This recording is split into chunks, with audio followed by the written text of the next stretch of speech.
Meditação alucinada até de manhã. Poemas obscenos declamados por poetas não acomodados. Uivas para Dionísio. Penetração em corpos divinos. Cabeças flutuam em mares da atualidade. O ponto fora da curva tem teu nome. Nos falos da felicidade, a marca da tua boca grita alto chamando o nome do teu amado. Numa visão do amanhã queimado por ácido, estende bandeiras de vitórias, em louvor ao teu ser. Acidez pop do último homem, Paulo Monteiro.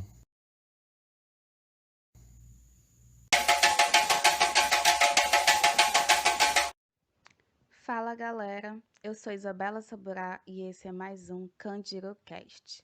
No EP de hoje eu vou estar falando um pouquinho sobre a literatura engajada, que vem a ser meio que um impulso para escritores do movimento marginal, trazendo mais críticas, cutucando mais as feridas do sistema dominante, ainda que a classe média alta tenha sido grande maioria deste movimento, ele tem a sua suma importância. Mas afinal, o que é literatura engajada? Também denominada como literatura empenhada pelo querido e finado Antônio Cândido, que nada mais significa do que uma arte literária comprometida com o enfrentamento dos problemas sociais e das iniquidades sociais, uma literatura que se empenha em promover a humanização e a transformação do homem e da sociedade. Os excluídos, ao se posicionarem como escritores, ganham estatutos de representação dos desvalidos, dos anônimos, dos ausentes, dos silenciados. É responsabilidade do escritor perpassar esses atributos para o leitor. Entende-se por engajar-se o ato de colaborar, direta ou indiretamente, em prol de uma causa, um ideal geralmente político-social. É por natureza o ser humano ter em si ideais, sentimentos, aspirações, ideologias, ilusões. Tudo isso faz parte da realidade e não se vive sem. Assim, é inevitável o escritor, no momento da sua criação, transpor linhas narrativas ou poéticas parte de suas ideologias. Ninguém está imune a isso. Dessa forma, toda literatura, em parte, é engajada. Enquanto alguns escritores a fazem de maneira mais singela, há outros que fazem de forma mais radical e acabam produzindo um tipo de literatura comprometida não somente com o estético, com o entretenimento, mas também com os problemas sociais presentes de forma injusta, desumana e injustificável nas sociedades e que poucas vezes vêm à tona. A isso denominamos literatura engajada, também conhecida como literatura de denúncia, há muito praticada tanto em séculos passados quanto atualmente. Contemporaneamente, este tipo de prática literária foi bastante exercida no século XX, no período que antecipava o modernismo na literatura brasileira. São exemplos deste tipo de literatura Os Sertões de Euclides da Cunha, romance regionalista, o qual retrata a vida do sertanejo e a Guerra de Canudos, na Bahia de 1896. Vidas Secas de Graciliano Ramos, um clássico da literatura brasileira. É, na verdade, uma forte crítica à vida miserável de centenas de famílias de retirantes obrigadas a se deslocar de tempos em tempos para áreas menos castigadas pelas secas no sertão nordestino. O 15, de Raquel de Queiroz, obra a qual retrata a realidade dos retirantes nordestinos na grande seca que assolou o Nordeste em 1915. O romance contém um forte teor social, que além de enfocar na realidade das pessoas do local, retrata a fome e a miséria nessa região do Brasil. Em tempos sombrios como a ditadura, dentre outras repressões políticas e sociais, essa literatura reage de imediato, não querendo saber como, e sim querendo mostrar o porquê de tanta perversidade. Os mimeógrafos já citados aqui são exemplos vorazes disso. Em seguida, temos a literatura de origem periférica, e ao decorrer dos tempos, de acordo com as necessidades, ela vai evoluindo e trazendo suas novas questões, usando as letras e as vozes para denunciar e assim tentar mudar a situação de alguma forma.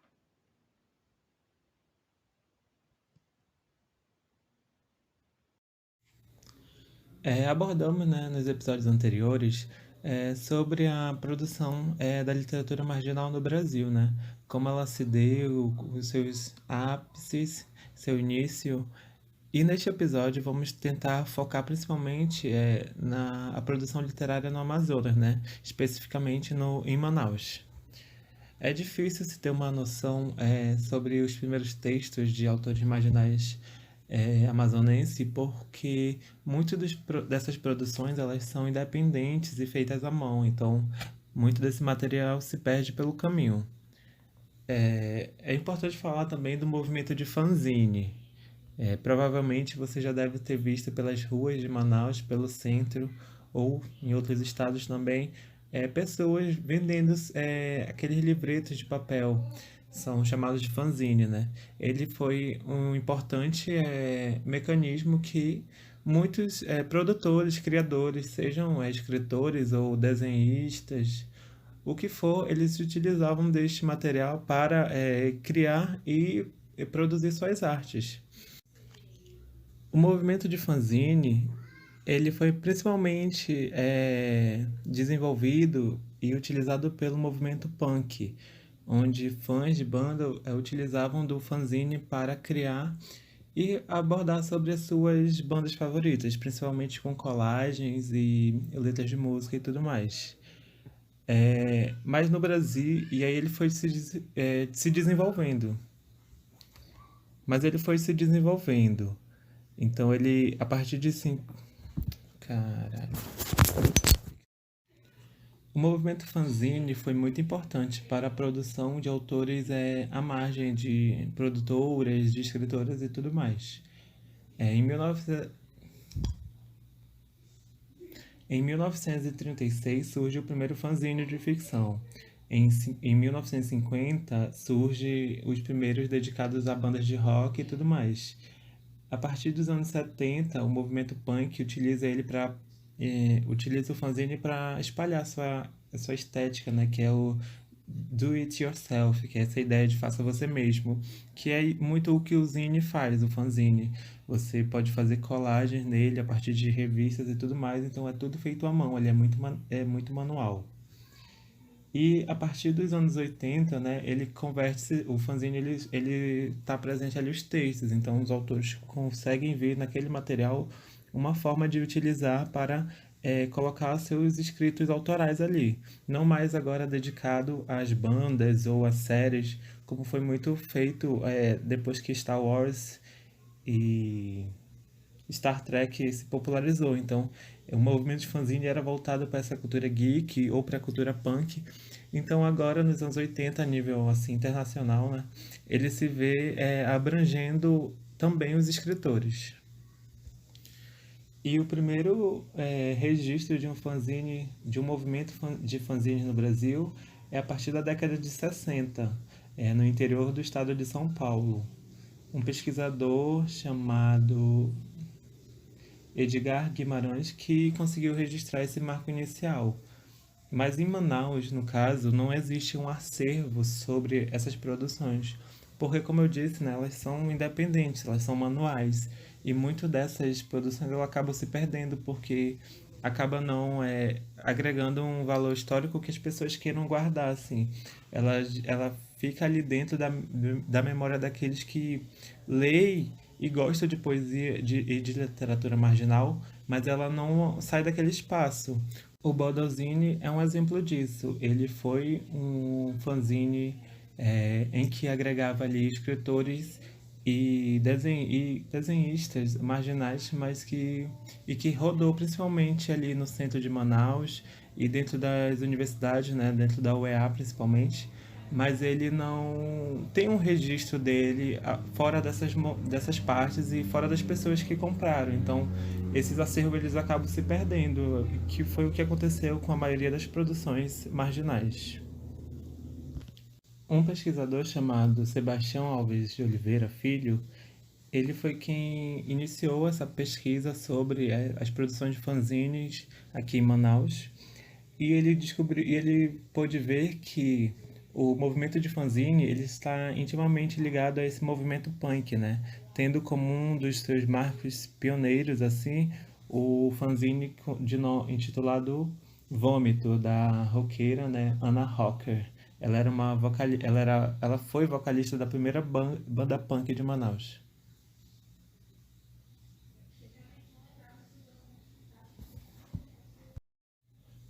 O pesquisador Sebastião Filho, em uma pesquisa realizada, ele estava buscando o resgate desse movimento aqui em Manaus.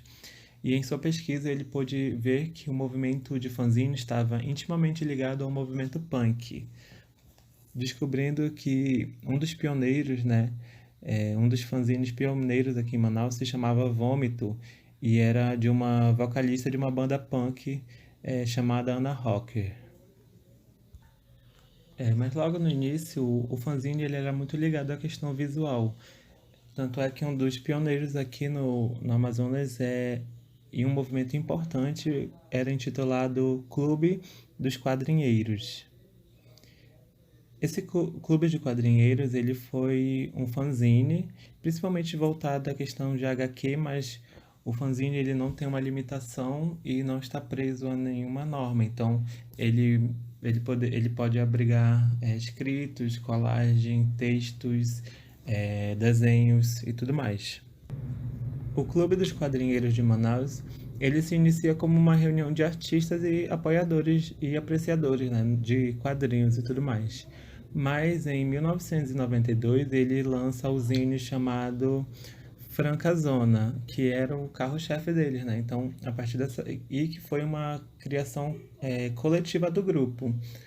A partir dessa publicação, ele se torna um selo, então todos aqueles que estavam lá no meio acabam lançando seus próprios zines e o Clube dos Quadrinheiros entra como o selo que lança todos esses artistas aqui em Manaus. Então, a partir desse marco, né, inicial aí dentro do movimento de fanzines aqui em Manaus, a gente vê que a circulação dele é também muito ali na zona central da cidade, em bares, praças e ali naquele largo e tudo mais. Então podemos ver que o movimento de fanzine ele circula principalmente nas zonas centrais de Manaus, em bares e praças. Até hoje, ainda se encontra pessoas lá vendendo seus zines. Alguns grupos já estão mais organizados, como o próprio Cirrose aqui em Manaus, um movimento muito importante e que já é histórico aqui. Ele já tem toda a sua organização, seus membros e as suas publicações anuais. Outro zine também, que eu já mencionei aqui, é o Bodozine, que surgiu no berço da universidade, né, ali do estado do Amazonas, que saiu dela e que, a partir da sua quarta edição, ele chegou ao fim. Então, esses movimentos também são, assim, efêmeros. Alguns duram mais, outros duram poucos e por se tratarem de produções manuais, essas produções, né, acabam se perdendo. Então, muito da sua história está por aí, perdida, apagada, mas isso não apaga o legado de que muitos desses escritores e desses escritores marginais existem e resistem, né? Roberto deu um tiro no próprio peito quando Carla se foi. Eles estavam na parada de ônibus quando ela revelou seu amor por um motorista da linha 640. No mesmo momento, ele se questionou: "Pra que fui me mudar para a Zona Leste?" O ônibus passou, o motorista abriu a porta da frente sem pagar passagem. Carla se foi para o centro, enfrentar mais um dia de trabalho na loja Show dos Calçados. Meias do avesso dão azar. Jefferson Moraes. Em O Dia que Carla Assassinou o Meu Gato e Outras Crises de Amor.